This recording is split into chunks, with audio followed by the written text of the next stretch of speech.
Yes, hello, here we are in sunny Manchester. This is a cultural study video, cultural struggle video on English and British painting from around the Stuart Restoration, which took place in 1660 until the present day, late 20th century, early 21st. One of the most important things about English and British painting per se is the configuration of the line and its representationality. This is extremely important in the art of Hogarth, from the early part of the 18th century, the late 1700s and early 1800s. It's extremely important in a caricaturist like Rowlandson, and it's also vital for a continuation of linear, silhouette-like and caricatural art that goes into sort of cartoonists and quality caricaturists like Scarfe and Stedman well into the 20th century. Also in early modernism at the beginning of the 20th century, there are people like Nash and Nevinson and above all Wyndham Lewis, the founder of the Vorticist movement, for whom the line and through whom cartography and the configuration of the line is all important.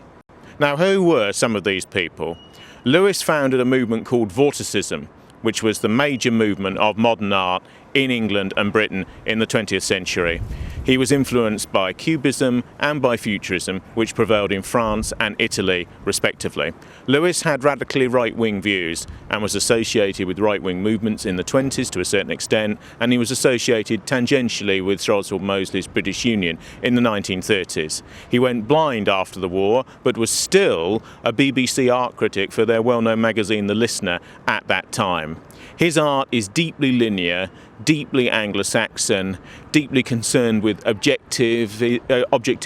and the outside and caricature of the figure. Now, all of these figures, who straddle several centuries, are concerned with the representation of personhood from the outside and the importance of individuality. Many English and British artists form movements over the centuries, but they tend to concentrate very much on an individuated vision. Our people's art tends to be the art of elite and chosen and gifted individuals who exist outside time and place and are not completely congruent with movements, as this occurs in continental painting, for example. Now, there's a degree to which personhood and the self and the biography of the individual is crucial in all of our art. One of the earliest paintings in the Tate Gallery, for example, is of a cavalier and of a benefactor of the arts called Endymion Portus, who's captured by Dobson in and around the 1660s and before. These are people who were part of the royalist side in the Civil War in the middle of the 17th century. They're lush, they're epigrammatical, they're biographically configured, they're extremely well painted in the tradition of Van Dyck and some of the foreign court painters who were involved in the English and British courts before that date, when one thinks of Holbein and his portraits of Henry VIII's Falconer, for example, of a century or so before during the Tudor period, and one thinks of Hilliard's miniatures and his biographical portraits of Elizabeth I and of her adjacent court. Now, Dobson died in extreme poverty when he was 35 years of age, but he was very much the chronicler of the Cavalier side in the great dispute that convulsed England and led to a revolutionary Puritan dictatorship under the military government of the dictator Oliver Cromwell in the middle of that century. But there are also artists on the other side, such as Cooper and such as Walker, one of whom did an idealised transubstantiated version of Cromwell, with the warts removed from his face, with him idealised. This is in the National Gallery. But there's also a miniature by Cooper which shows the warts, hence the expression warts and all, on Cromwell's face. And this detailed,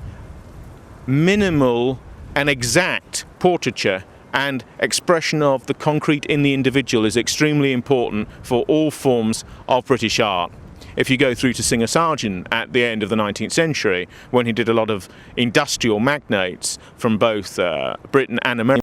and the purity of individuality depicted in paint as part of our national tradition. This extends through until just after the Second World War, when Parliament paid £80,000 to the well-known 1950s artist Graham Sutherland, who also was famous for his expressive and surreal nature portraits and biomorphic forms that were partly based on Picasso. He did this representational painting of Churchill, which Churchill's family hated and later connived to destroy.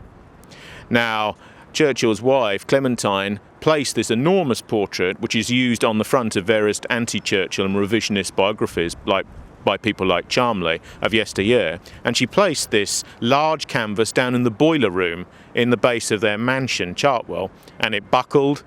and parts of it scorched, and in the end the canvas was completely wrecked and destroyed. Certain Tribunite or left-wing Labour MPs from the 1950s demanded that these £80,000 be repaid to the National Exchequer. £80,000 was an enormous amount of money, of course, in the middle of the 20th century. Churchill's view of the painting was gnomic and elliptical. He said, "It makes me look thick, and I ain't." There's also a very famous portrait of W. Somerset Maugham, the author, who had tangential links with conservative and right-wing forms of politics, and was also an MI6 agent for part of his life, hence the crispness and espionage-based allure of his famous short stories. But this concentration on individual biography, political, military, historical, scientific, with somebody like Wright of Derby, for example, in the 18th century, is extremely important because of the fascination with individual character, even to the point of excess and eccentricity in English and British art. Let's look at another theme, and this is the theme of the great drama and of war and historical dramaturgy, such as Benjamin West's enormous painting of the death of Fox, or possibly Thornhill's extraordinary pictures which adorn St Paul's and which adorn many of Christopher Wren's buildings and are done in a highly Baroque style. Or one factors forwards to the middle of the 20th century and looks at a very advanced painting on several different levels that contains a Baroque element in its modernity by somebody like Wyndham Lewis, who I've already mentioned previously in this talk. This is a painting like the Siege of Barcelona, which was depicting a particular event in the Spanish Civil War from the 1930s. Now, in all of this, and in many of Turner's great seascapes, such as the breakup of the enormous vessel, the Temeraire, in the 1830s, or some of his early historical pieces, one sees a concern with empire and with vividness and with battle realism that relates to Renaissance paintings by people like Otrello, who are concerned with fighting and war and masculinity and brigandage within an Indo-European and white cultural tradition.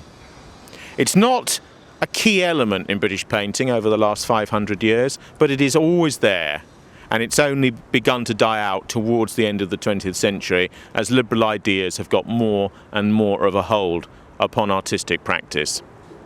Another strand that I would like to look at is the concern with nature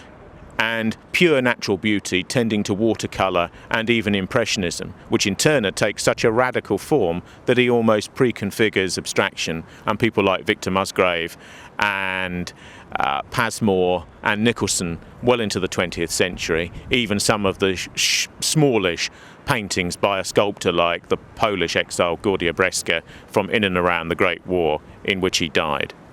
Now, there's a degree to which people like Crome and people like Turner, and people most famously like Constable in the 19th century, depict the lusciousness and beauty and particularism of the English landscape and of the British landscape and seascape, remembering our island nature. And you also have to understand that these people represent the elite of a naturalist and countrywide position that goes right the way down through our population. Hundreds of thousands of English and British people over the last couple of centuries have painted from nature, have painted still lifes, have painted natural scenes, have painted brooks and rivers and waterfalls and fields and sunsets. Not all at the level of Turner or Ford Madox Brown or the nature pictures of somebody like Crome or Ward or Girton or whomsoever, but there's an entire hierarchy there, including Churchill's paintings, which he did as a hobby from being a politician and the leader of the country at certain key moments. It's a part of the mental trajectory and stoicism and sense of balance of our people, and is very important, not just in rural areas, for our communing with nature mentally through the dictate of the eye. Another tradition in English and British art, which I would like to look at, is our links to modernism on the continent in the 20th century, but at the same time our repudiation of some of these links by concentrating on the individuality of particular painters. If one looks at war pictures by somebody like Nash, who did a large number of pictures of German bombers that had been shot down and lay strewn in fields of corn and of rape and so on, they are related to certain ideas about form and the painterly surface and its flatness, particularly in 20th century art, but they're always individuated even when they're dealing with a narrative which is drawn from history. His colleague, the radical futurist influenced by the Italian theories of Marinetti, who was of course close to Mussolini, can be seen in Nevinson. Nevinson's paintings about the First World War are brutal, linear, blitzkrieg-like, lightning-like, aggressive, modern but representational, and they are an attempt to disassociate the eye and mind of the viewer and indicate the violence and the sheer force and the sheer radicalism of the fighting in the trenches under endless shelling, where the surface of the earth became, for the men who experienced it, the surface of the moon. So in all modern art in the 20th century, there is in our cultural tradition a replication of certain forms on the continent, like Futurism and the obsession with the machine from Italy, or Cubanism and the obsession with the replacement and reordination of objects in space from France, or Surrealism and the use of dream and the use of erotic inner imaginings from France and the tradition of Breton. But Nash is a surrealist essentially, but each one individualizes the nature of that tradition and internalizes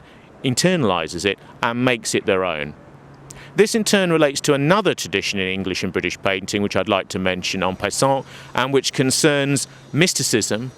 personal religion and the imagination, perhaps reaching its apogee in the work of William Blake and Blake's follower and heightened naturalist presenter of nature and the countryside, Samuel Palmer. Blake was totally self-taught, was a friend of Flaxman, the most famous sculptor of his era, lived an isolated life, although he was well known to other cultural practitioners, had Irish blood but was English born, was a personal genius who invented all sorts of new processes in printing and engraving and designed his own books because he's a famous poet as well. He was strongly influenced by mystical Protestant religious ideas from Emanuel Swedenborg in Sweden and elsewhere, but he had his own personal version of the Christian religion. If you go to the Tate Gallery in the centre of London on Millbank, just down from where New Labour used to have its headquarters, you can see all of Blake's miniatures, all of his pen and ink drawings,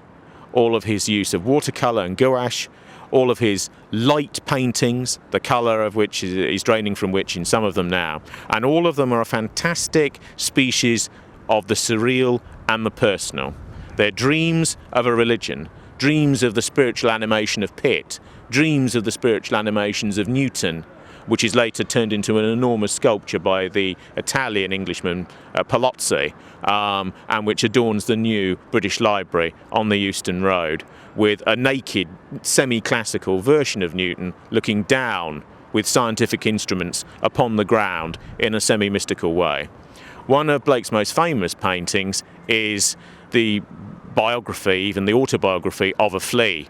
and is a satanic painting, which is essentially of a devil examining itself, painted with gold and with ochre and with very dark browns. And it's a saturnine painting, an aggressive and a furious painting, because that element of fury is always there in the creative imagination and is there in William Blake. There's a tradition in 19th century art of mystical personal religiosity, which is also represented by John Martin. Slightly forgotten today, but if you go to the Victorian rooms of the Tate Gallery, you will see paintings which are as big as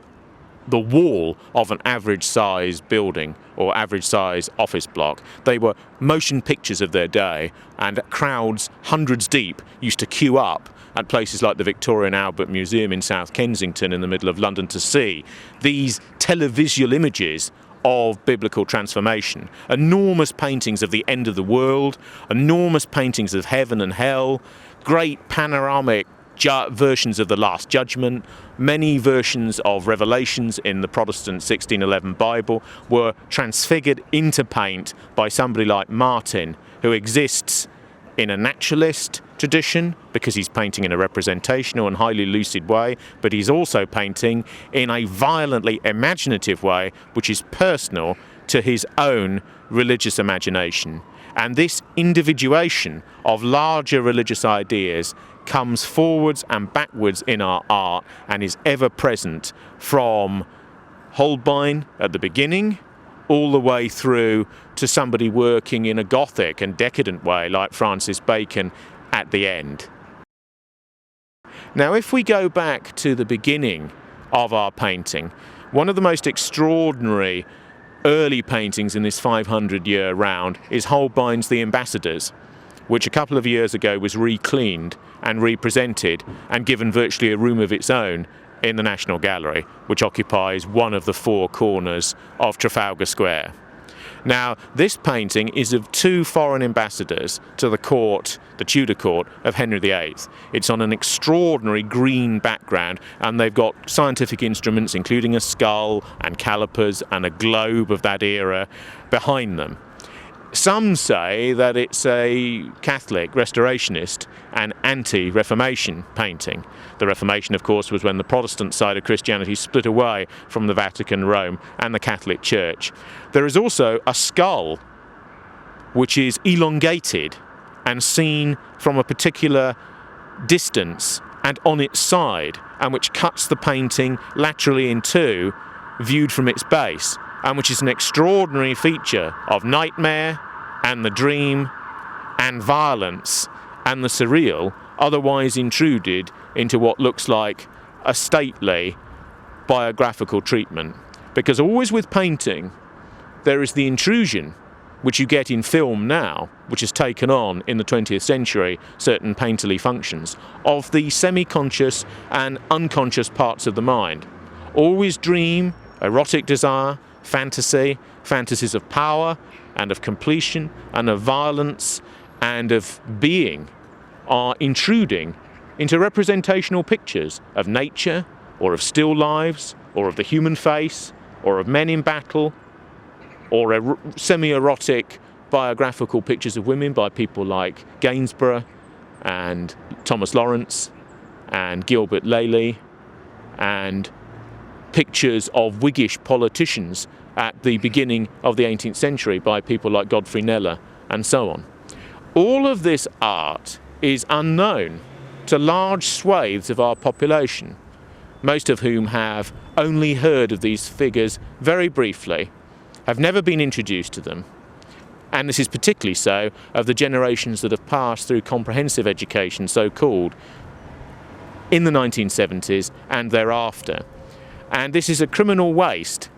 at all sorts of levels, because this material, which is often presented as bourgeois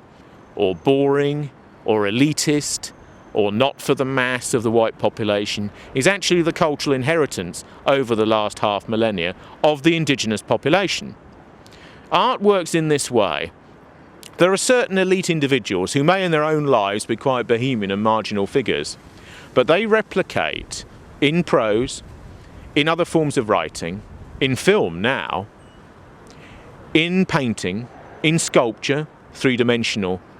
representational and figurative and non-figurative representations of reality and the inner states of the mind. They represent the consciousness of great swathes of people. And we have a fine animal tradition of painting as represented by people like Stubbs and his pictures of horses and thoroughbreds, or somebody like Landseer and his slightly sentimental pictures of dogs and cats, which are very appealing to the British consciousness from the mid-Victorian period. And when anyone looks back upon a historical period,